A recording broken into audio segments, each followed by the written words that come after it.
En un mundo corrompido por la maldad, brilla una luz, surge una voz. Abba, Padre. Abba, Padre. Abba, Padre.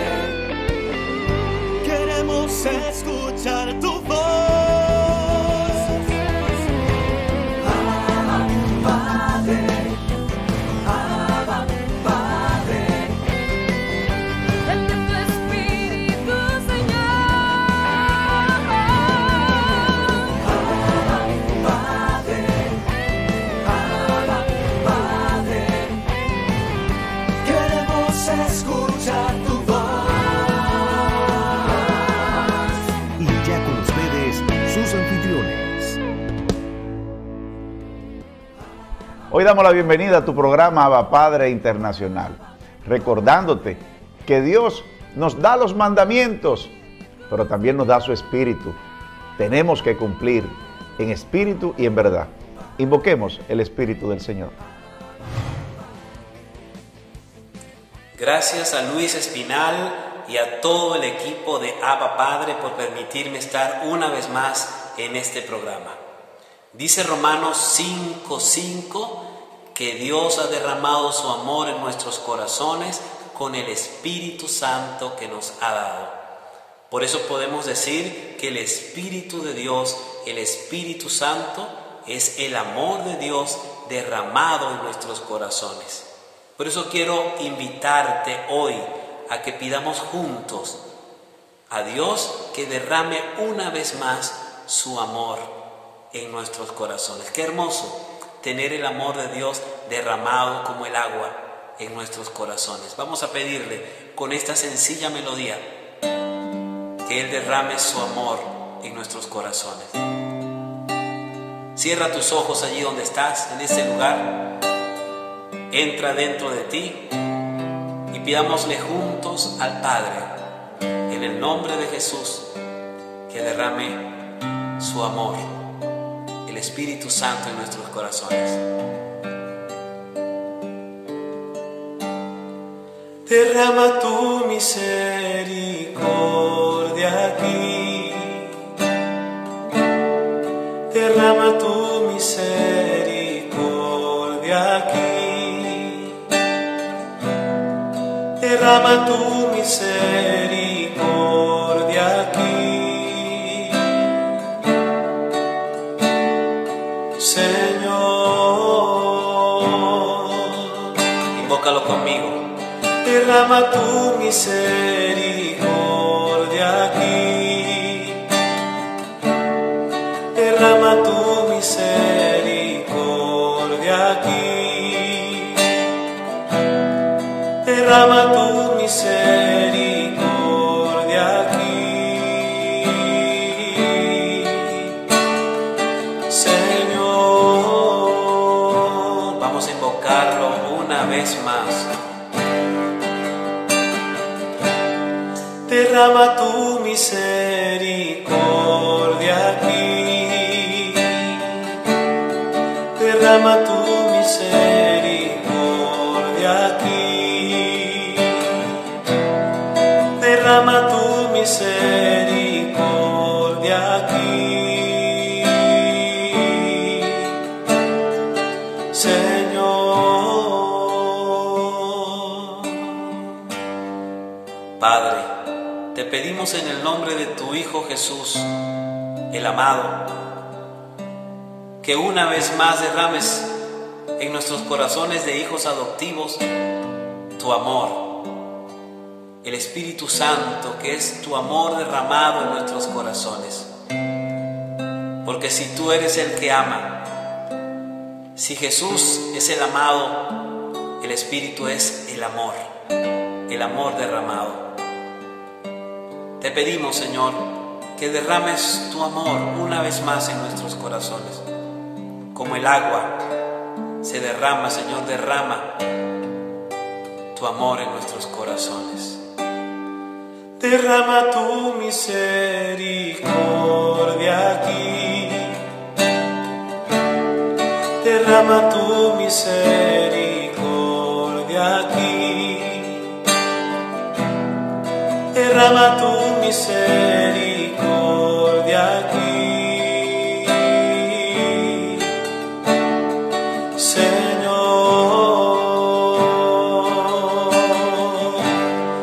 derrama tu misericordia aquí. Derrama tu misericordia aquí. Derrama tu misericordia aquí. Señor. Amén. Ahora los dejo con Luis Espinal, que nos tiene la reflexión del día.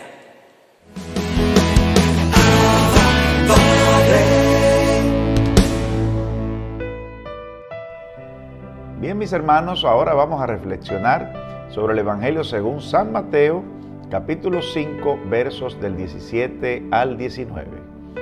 En aquel tiempo dijo Jesús a sus discípulos: no crean que he venido a abolir la ley y los profetas. No he venido a abolir, sino a dar cumplimiento. Yo les aseguro que antes se acabarán el cielo y la tierra que deje de cumplirse hasta la más pequeña letra o coma de la ley. Por tanto, el que quebrante uno de estos preceptos menores y así lo enseña a los hombres, será el más pequeño en el reino de los cielos. En cambio, el que los cumpla y los enseñe, ese será grande en el reino de los cielos. Mis hermanos, esto es palabra del Señor. Como nos dice el Salmo, tenemos que tener la esperanza de creer en esa fe, en ese Señor, en ese bautismo que hemos recibido. Y el Salmo nos dice: dichoso el hombre que no sigue los consejos de los malvados y que encuentra la alegría en el Señor. El Catecismo de la Iglesia Católica, en su numeral 2054, nos habla de que los hermanos, ¿verdad?, que estaban en aquel entonces, cumplían la ley para aparentar, pero su espíritu no estaba en la verdad. ¿Cuántas personas no van los domingos, cada domingo a misa? Y parecen grandes señores, grandes ministros, grandes empresarios, y están haciendo otra cosa, porque su espíritu no está en la verdad. Hipócritas, dice el Señor, son unos hipócritas sepulcros blanqueados. ¿Cuántos también miembros de la jerarquía del clero están cumpliendo con celebrar la Eucaristía, con ponerse sus casullas elegantes, y sin embargo su corazón y su mente están podridos? Recordemos que hasta los ángeles que el Señor creó fueron expulsados del cielo y hoy son ángeles caídos. Cumplamos la ley, pero también cumplamos y seamos transparentes con nosotros mismos, con nuestro espíritu. Bendiciones. Padre, Abba, Padre es la revista digital disponible para ti, gratis y mensual. Búscale y comparte la revista digital Abba Padre con temas relevantes para una nueva evangelización con alegría y ardor. Abba Padre, el medio espiritual más completo, práctico y actual para apoyar, animar y difundir la obra santa de los evangelizadores hispanoparlantes de hoy. Gratis y mensual. Abba Padre, la revista digital.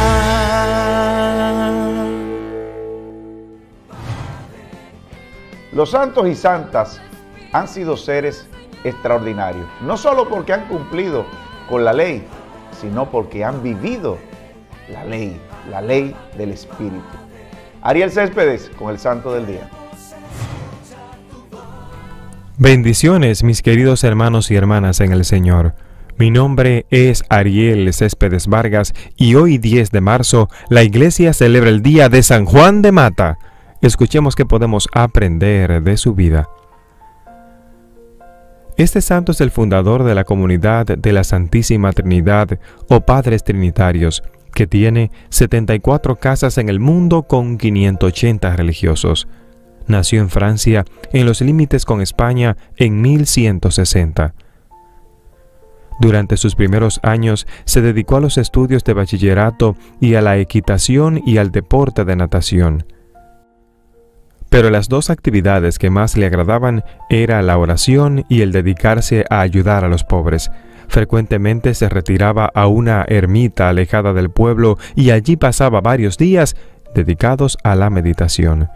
Su padre lo envió a París y allá obtuvo el doctorado y luego fue ordenado sacerdote. Las antiguas crónicas dicen que durante la celebración de su primera misa tuvo una visión celestial.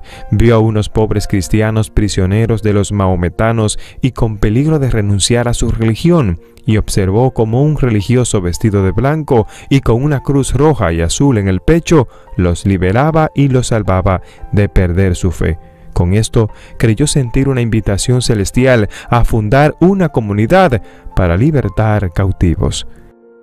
Juan fue a consultar a San Félix de Valois, que vivía retirado meditando y rezando, y después de varios días de rezar con él, le narró la idea que tenía de fundar una comunidad religiosa para libertar cautivos. A San Félix le pareció buena la idea y los dos se fueron a Roma a conseguir el permiso del Papa. Inocencio III no era muy amigo de fundar nuevas congregaciones religiosas, pero las oraciones de estos dos santos lograron la buena voluntad del pontífice y les concedió su aprobación. Juan fue consagrado obispo y los religiosos les concedió un hábito blanco con una cruz roja y azul en el pecho. Superior general de la comunidad fue nombrado Juan de Mata. El rey de Francia, Felipe Augusto, les concedió autorización para conseguir fondos en favor de los prisioneros y así nuestro santo hizo varios viajes del África a libertar cautivos. Los piratas maometanos llegaban a las costas españolas y francesas y se llevaban presos a todos los que encontraban.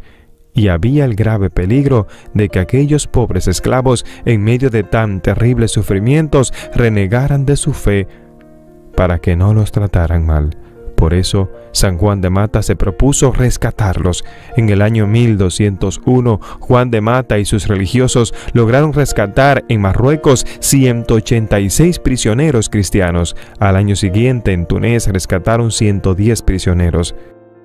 Por cada uno había que pagar una crecida suma de dinero y los padres trinitarios iban de ciudad en ciudad y de campo en campo consiguiendo con qué pagar el rescate de los pobres esclavos. San Juan de Mata tuvo que sufrir mucho por parte de los maometanos que le tenían mucha antipatía por los sabios consejos que les daba a los esclavos cristianos para que no dejaran quitar su santa religión. Un día en que Juan volvía del África con 120 prisioneros cristianos, él los había libertado de la esclavitud de los musulmanes. Un grupo de maometanos asaltó su barco, destruyó el timón y rasgó las velas. Los pasajeros creyeron que iban a naufragar en el mar, pero el santo hizo nuevas las velas uniendo los mantos de todos ellos y se puso a rezar. Y así sin timón, pero lleno de confianza en Dios y suplicando que nuestro Señor hiciera de piloto, colocándose en la proa del barco con un crucifijo en la mano, logró tener un próspero viaje y desembarcaron sanos y salvos en Ostia, Italia. Los últimos años los pasó en Roma dedicado a la predicación y a conseguir ayudas para los pobres y murió santamente en el 1213. Este santo se preocupó siempre de ocultar los hechos más admirables de su vida. Él cumplía aquel antiguo principio: hay que amar el permanecer oculto y no ser conocido. Un religioso de su comunidad, el padre Juan Gil, rescató en 1580 a Miguel de Cervantes, autor del Quijote, que estaba preso de los musulmanes desde el 1575. En el año 1660, la Santa Sede autorizó el culto a San Juan de Mata y hoy día son muchos los que en el mundo entero siguen recibiendo de Dios el mismo llamamiento que Él recibió del cielo: ir a ayudar a los que sufren en las cárceles y en las prisiones. Jesús prometió que en el día del juicio final dirá a muchos de los que estarán a su derecha: venid benditos de mi Padre, porque cuando yo estuve preso, me fuiste a visitar y a ayudar. Todo lo que hiciste con estos, lo hiciste también conmigo. Mateo capítulo 25, versos 34 al 40. Es por eso que hoy es el día de San Juan de Mata. Mis queridos hermanos y hermanas en el Señor, de San Juan de Mata debemos hoy aprender, número 1, que debemos orar y meditar siempre. Debemos siempre darnos un retiro espiritual, aislarnos, irnos a una casa sola, irnos a un retiro interno por 3 días, pero que no pase un año sin que tú y yo podamos tener un retiro espiritual. Lo segundo que debemos aprender es que debemos ayudar a los pobres, ayudar a los necesitados, pero también visitar a los presos en las cárceles. Esta es una promesa del Señor, que cuando visitamos a un preso, visitamos también a Jesús, porque ellos lo necesitan. Hermanos y hermanas, tú y yo debemos hacer el firme propósito que de vez en cuando, por lo menos una vez al año, cada 3 meses, cada 4 meses, pero que tampoco pase un año sin que vayas a la cárcel a visitar a aquellos que están presos. Esta es una misión hermosa. Esta es una obra que no a todos nos gusta, porque decimos si Él está preso es porque algo ha hecho, pero quiero que sepas que la misericordia de Dios también es para ellos, el llamado de Dios, el amor de Dios. Dios también los ama a ellos. ¿Y quiénes somos tú y yo para juzgarlos? Por eso, como buenos cristianos, tenemos que visitarlo y también ayudarlos. Hoy te invito a ayunar, a orar, a meditar, pero también a ayudar a los pobres y visitar a los presos. Que Dios te bendiga y que Dios te guarde. Gracias por compartir y suscribirte en este canal. Bendiciones.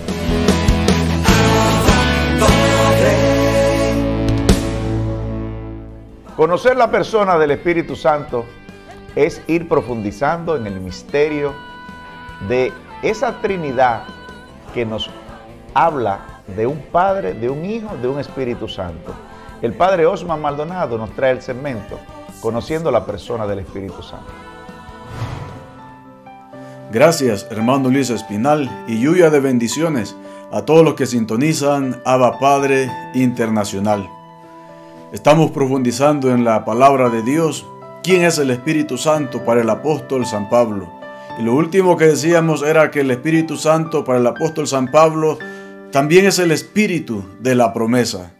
Y ahora nos recuerda que el Espíritu será el principio de la resurrección de nuestros cuerpos mortales. El Espíritu como principio de resurrección para nuestros cuerpos mortales.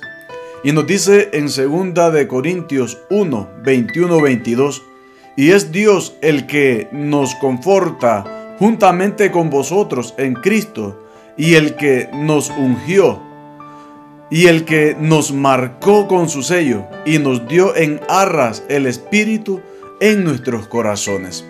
Palabra de Dios. Dios que nos unge, Dios que nos marca con su sello, con el Espíritu Santo, que nos da como arras en nuestros corazones. ¿Y para qué nos da el Espíritu Santo el Señor a cada uno de nosotros? Pues para que alcancemos la salvación. Por eso dice que el Espíritu Santo es principio de la resurrección de nuestros cuerpos mortales. Y en Romanos 8:11 nos dice: y si el Espíritu de aquel que resucitó a Jesús de entre los muertos habita en vosotros, aquel que resucitó a Cristo de entre los muertos dará también la vida a vuestros cuerpos mortales por su Espíritu que habita en vosotros. Palabra de Dios. Aquel que resucitó a Cristo dice que dará la vida, también la resurrección a nuestros cuerpos mortales. Aquel mismo Espíritu Santo que habita en nosotros. Es importante entonces que nos abramos a esa presencia del Señor. Es importante que también nosotros le demos esa oportunidad al Espíritu Santo de que nos resucite. Y podemos hablar de una resurrección aquí en esta tierra. Y hablamos de esta resurrección cuando le permitimos al Espíritu Santo que abra nuestros corazones. Cuando le permitimos al Espíritu Santo que haga también su obra aquí en nuestros corazones.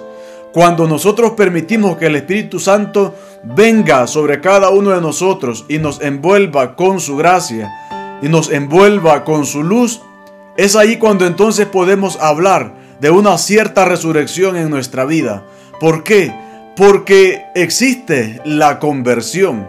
Y esa conversión sabemos que es pasar de una tibieza espiritual a un fervor espiritual. Esa resurrección que podemos hablar aquí en esta tierra es ese cambio de corazón y ese cambio de mente. Por eso, cuando somos tocados por el Espíritu Santo, sentimos que volvemos a la vida. Cuando somos tocados por el Espíritu Santo, sentimos que renacemos de nuevo, sentimos que resucitamos. ¿Por qué? Porque el Espíritu Santo le da sentido a todo nuestro ser. Entonces, por eso tiene razón cuando dice la palabra que el Espíritu Santo se nos ha dado en arras en nuestros corazones y que el Espíritu Santo también nos hará resucitar con Cristo Jesús en la eternidad para siempre. Pero cuando hay conversión en el corazón, pues entonces también estamos hablando de una especie de resurrección aquí en esta tierra. Y que esta resurrección también aquí en nuestra tierra será una resurrección definitiva para siempre con la resurrección de Cristo. Por eso es importante abrirnos a esta presencia del Espíritu Santo. Por eso es importante abrirnos a esa gracia del Espíritu Santo. Porque el Espíritu Santo provoca vida nueva en nosotros. Porque el Espíritu Santo nos permite obrar conforme a la palabra. Nos permite entender su palabra. Y cuando la palabra baja de la mente al corazón, pues es cuando hay resurrección en nuestra vida. Y nos dice en Efesios 1, 13, 14. En él también vosotros, tras haber oído la palabra de la verdad, el evangelio de vuestra salvación, y creído también en él, fuisteis sellados con el Espíritu Santo de la promesa, que es prenda de nuestra herencia, para redención del pueblo de su posesión, para alabanza de su gloria. Palabra de Dios. Entonces, el Espíritu Santo en el corazón del creyente, las arras de la gloria futura, y Él será el principio de la resurrección de nuestros cuerpos mortales. Que el Espíritu Santo nos siga iluminando, que el Espíritu Santo nos siga llenando, que el Espíritu Santo nos siga concediendo todas las gracias que nosotros necesitamos para ir viviendo conforme a sus inspiraciones. Que el Espíritu Santo nos conceda a cada uno de nosotros estar siempre unidos a su palabra. Y que el Espíritu Santo, a través de esta resurrección que Él nos habla, de una resurrección futura de los cuerpos mortales, nos permita vivirla aquí, viviendo una verdadera transformación en nuestra vida. Y que sea el Espíritu Santo el que despierte en nosotros hambre y sed de su palabra. Y no olviden, queridos hermanos, de seguir suscribiéndose a nuestro canal Abba Padre Internacional y a seguir compartiendo con otras personas para que también puedan tener una vida y vivir una vida conforme al Espíritu.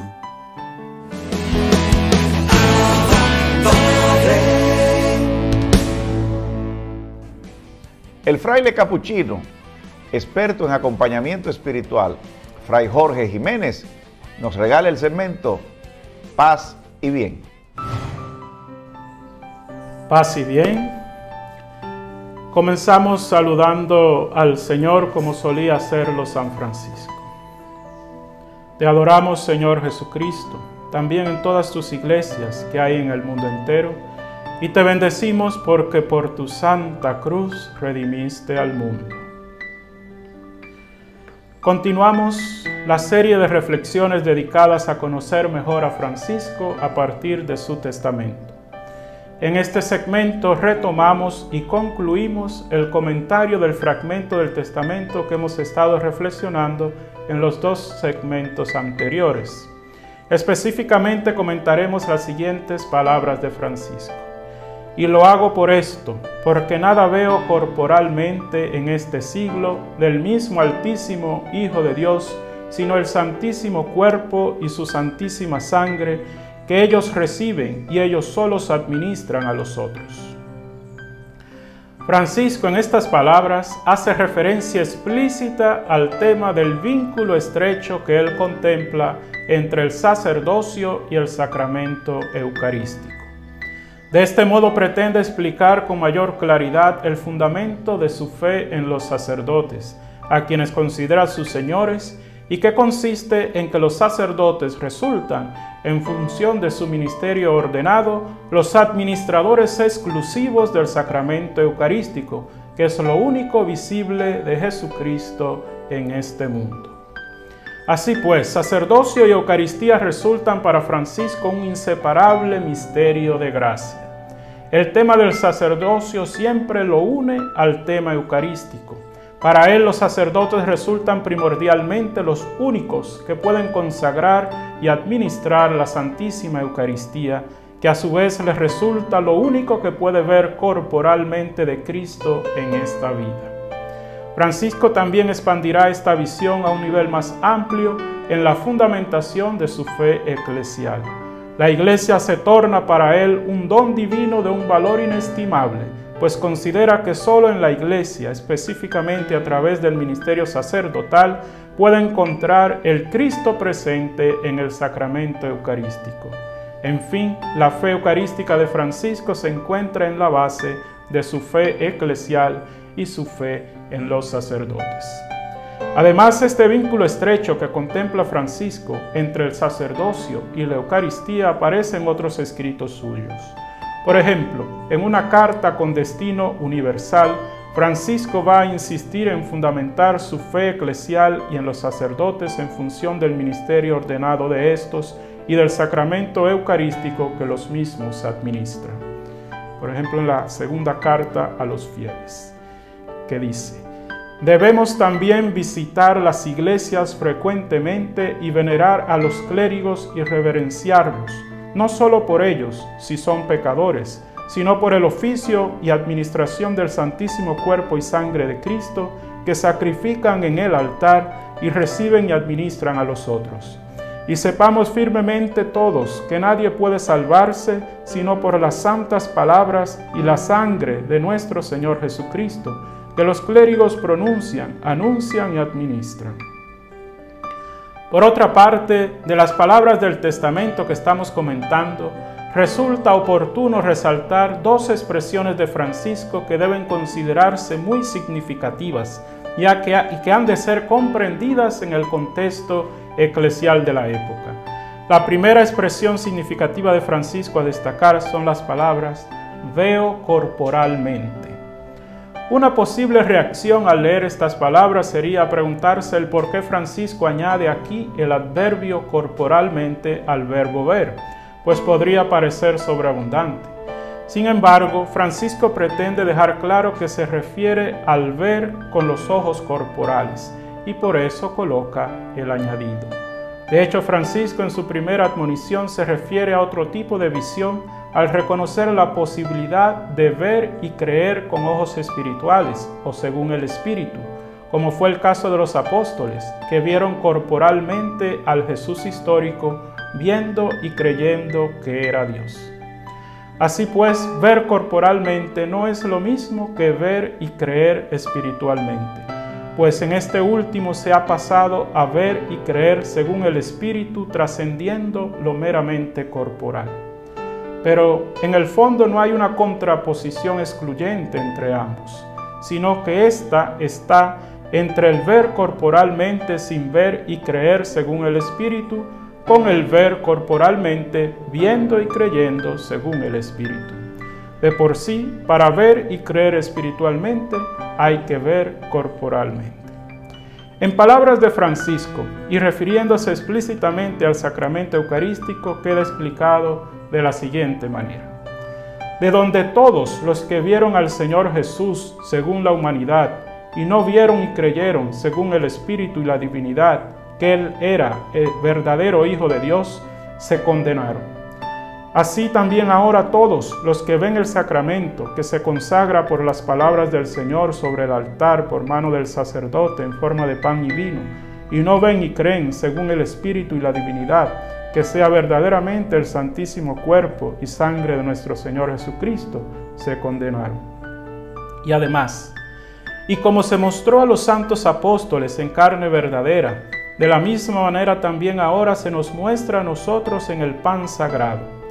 Y como ellos con la visión de su carne solo veían su carne, pero creían que Él era Dios, contemplándolo con ojos espirituales, así también nosotros, viendo el pan y el vino con los ojos corporales, veamos y creamos firmemente que es su santísimo cuerpo y sangre vivo y verdadero. Entonces, el binomio ver y creer permite a Francisco expresar el paso hacia una experiencia espiritual, o sea, aquella en la que resulta el Espíritu quien habita y actúa en la persona. Por lo tanto, para Francisco, el Espíritu del Señor tanto recibe en los fieles el sacramento eucarístico, como también hace a ellos ver y creer en el sacramento eucarístico el santísimo cuerpo y sangre del Señor vivo y verdadero. Asimismo, es interesante que, a pesar de no llegar aún a conocer en su época un culto de adoración al Santísimo Sacramento separado de la celebración eucarística, Francisco fuese tan insistente en sus referencias a la Eucaristía, tanto en la contemplación de las especies eucarísticas como en la presencia real de Cristo en ellas. Mientras que la segunda expresión a destacar en estas palabras del testamento que estamos comentando consiste en las palabras "y ellos solos administran", referidas evidentemente a las especies eucarísticas administradas de modo exclusivo por los sacerdotes. Este énfasis de Francisco en que los sacerdotes son los únicos administradores del sacramento eucarístico no era nuevo, pues ya había aparecido en otros escritos suyos, ya sea con exactamente las mismas palabras, como en la admonición número 26, o con un tono más bien exhortativo, como en la expresión, por ejemplo, "y ellos solos deben administrar y no otros", en la segunda carta a los fieles.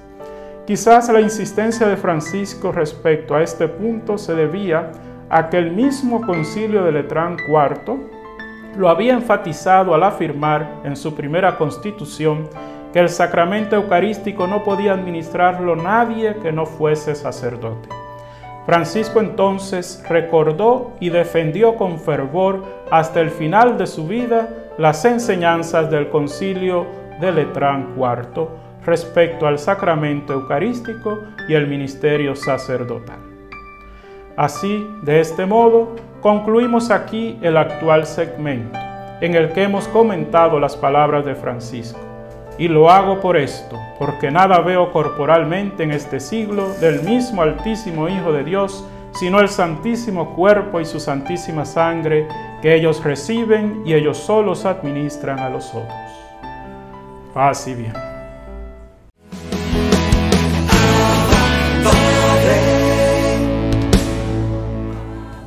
Tenemos la joven María Teresa García, responsable juvenil de la República Dominicana para la Renovación Carismática. Adelante, María Teresa. Bendiciones a todo el equipo de Abba Padre Internacional, a todos los que se mantienen viendo este programa semana tras semana. Hoy yo quiero traerle un mensaje a ustedes, especialmente a los jóvenes, y para ello vamos a tomar el Evangelio de Juan, capítulo 6, versículos del 28 y siguientes. Y vamos a destacar una parte muy importante aquí, donde a Jesús se acercan y le preguntan qué tienen que hacer para trabajar en las obras de Dios. Y Jesús les responde: la obra de Dios consiste en que ustedes crean en aquel que Él envió. Y le dijeron: ¿qué señal haces para que veamos y creamos? ¿En qué trabajas? Nuestros padres comieron el maná en el desierto, como está escrito. Les dio de comer pan del cielo. Jesús les responde: les aseguro, no fue Moisés quien les dio pan del cielo, es mi Padre quien les da el verdadero pan del cielo. El pan de Dios es el que baja del cielo y da vida al mundo. Y me quedo ahí y les cuestiono a ustedes, jóvenes, acerca de qué tanto ustedes frecuentan el sacramento de la Eucaristía, qué tanto asisten a misa, qué tanto vamos al Santísimo, qué tanto estamos en la adoración eucarística. Independientemente de que estemos o no en medio de una pandemia, no significa que nos vamos a alejar de Jesús, Eucaristía. Hay muchas adoraciones virtuales, hay muchas misas virtuales. Incluso tenemos la gracia del Señor de que nuestras iglesias, con una cantidad limitada y con los debidos protocolos, podemos asistir a la Eucaristía. ¿Y por qué no visitar al Santísimo? ¿Por qué no alimentarnos de ese pan vivo bajado del cielo que es Jesús? Jesús es el verdadero pan, Jesús es el verdadero alimento. En medio de tanta hambre, en medio de tanta crisis mundial, Jesús es nuestro alimento que nos da fortaleza espiritual para nosotros poder resistir todas las vicisitudes que se nos presentan. Yo te invito, joven, a que tú vayas y te alimentes con ese pan de la Eucaristía que es Jesús. Y no solamente de ese pan de la Eucaristía, sino con el pan de su palabra, que diariamente te nutras de las enseñanzas de las Sagradas Escrituras, que frecuentes, que leas la palabra, que leas los evangelios y que hagas tuyas las palabras de Jesús, que la palabra de Jesús haga carne, que habite en ti, como lo hizo en María, que acampe en tu corazón. Y te invito a pasar más tiempo a solas al frente de Jesús sacramentado.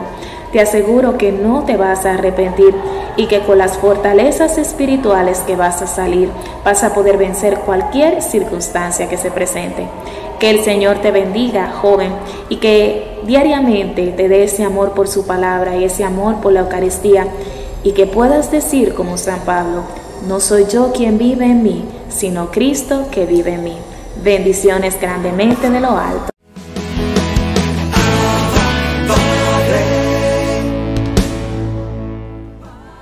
El hermano Moisés Ríos, desde Puerto Rico, la isla caribeña preciosa, nos trae el segmento Dones y Carismas. Saludos, amados hermanos, que el amor del Padre, la paz del Hijo y el fuego del Espíritu Santo esté con cada uno de ustedes, y bienvenidos a un nuevo segmento de Redescubriendo los dones y los carismas. Como en todos los segmentos, quiero invitarle a que repita conmigo: creo en el Espíritu Santo, Señor y dador de vida, que procede del Padre y del Hijo, que con el Padre y el Hijo recibe una misma adoración y gloria, y que habló por los profetas. La semana pasada, en nuestro segmento pasado, comenzamos hablando sobre las consecuencias de pedir los dones. El primer punto, y no lo dije en el segmento pasado, pido disculpas, esa cita del primer punto yo lo saqué de corazones.org porque me pareció muy interesante y no quería refrasearlo, quería realmente utilizarlo tal y como lo rescaté de corazones.org. Dijimos en el punto número 1, cuando recibimos los dones del Espíritu Santo, nos comprometemos a trabajar para el Señor en nuestra comunidad y para nuestra iglesia. Hoy el punto número 2 que vamos a tocar de corazones.org, los dones del Espíritu Santo son hábitos sobrenaturales infundidos por Dios en las potencias del alma para recibir y secundar con facilidad las mociones del propio Espíritu Santo al modo divino o sobrehumano. Cuando muchas veces yo hago referencia a los dones y luego digo del Espíritu Santo, muchas personas me cuestionan que por qué yo digo dones y después digo del Espíritu Santo. ¿Acaso los dones no vienen del Espíritu Santo? Ciertamente los dones y los carismas que nosotros recibimos en nuestro bautismo sacramental vienen del Espíritu Santo, pero también hay otros dones que nosotros le podemos llamar dones naturales, son dones humanos, que el ser humano, por su capacidad, por su intelecto muchas veces, van desarrollando y van descubriendo, incluso pueden hasta profesionalizarlo yendo a las universidades, yendo a institutos, ¿verdad? Y aprendiendo un poco más a desarrollar esos dones naturales. Aquellos dones que vienen del Espíritu Santo son sobrenaturales, porque vienen, o son divinos, porque vienen de la tercera persona de la Santísima Trinidad, tal y como nosotros los católicos profesamos en nuestra fe, en nuestra profesión de fe, en el credo. Creo en el Espíritu Santo, Señor y Dador de vida.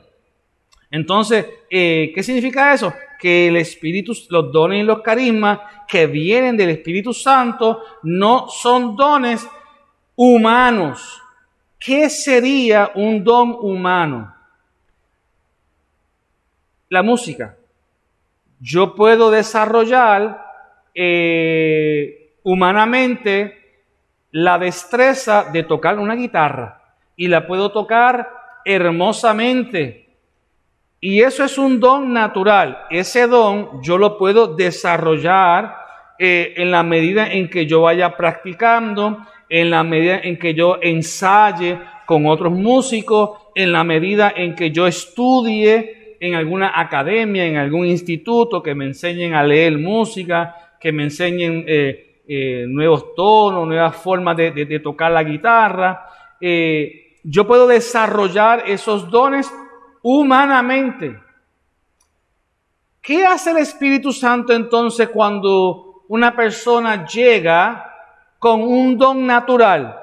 Pues el Espíritu Santo lo empodera de la unción de Él para que ya esa música, esa guitarra que yo estoy tocando, ya no tan solamente llega al corazón, a los oídos, incluso al corazón, llega al alma, me llena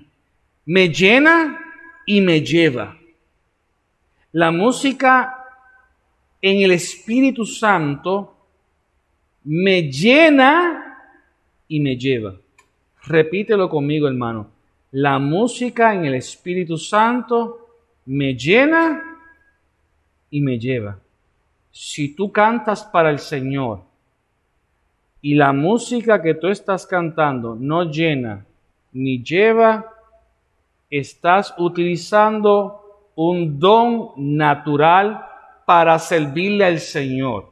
Eso está bien.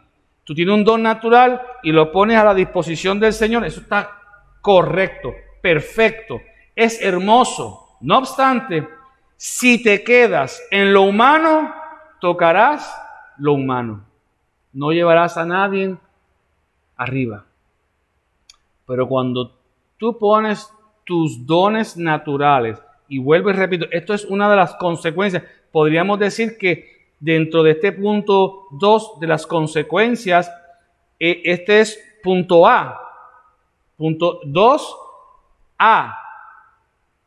Esa consecuencia de que mis dones naturales yo los ponga en las manos del Señor para que entonces Él me empodere, me llene de unción mis dones naturales, entonces me llena y me lleva.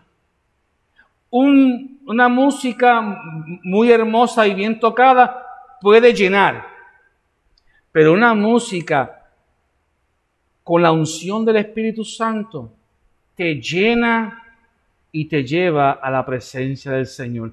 Te lleva a adorarlo, a glorificarlo. Te lleva a contemplarlo. Te lleva a hacer silencio. Te lleva ante los pies de ese que tiene nombre de hombre y se llama Jesús. Las consecuencias de pedir los dones y los carismas 2.a es que me llena y me lleva a la presencia del Señor. Vamos a continuar en nuestro próximo segmento hablando de las consecuencias del Espíritu Santo. Si este segmento está siendo de bendición para usted, quiero invitarle a que me busque en Facebook, Moisés Ríos Pérez, y también en YouTube, en mi canal de YouTube, que se suscriba. Agradezco nuevamente a los hermanos de Abba Padre por tenerme semana tras semana en este segmento de Redescubriendo los dones y los carismas. Que Dios les bendiga, mis hermanos, que el amor del Padre, la paz del Hijo y el fuego del Espíritu Santo esté con cada uno de ustedes. Nos vamos con los hermanos del estudio. Que Dios les bendiga. Así despedimos este programa, Abba Padre, en el día de hoy, diciéndoles a ustedes que se vayan sumergiendo cada vez más en el misterio pascual, donde esta cuaresma es especial por las condiciones que se siguen dando en el mundo, donde toda esta ola de esta pandemia todavía no ha permitido que estemos en la normalidad, pero que todo esto sirva para nosotros organizar nuestro interior. Hasta la próxima.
Mi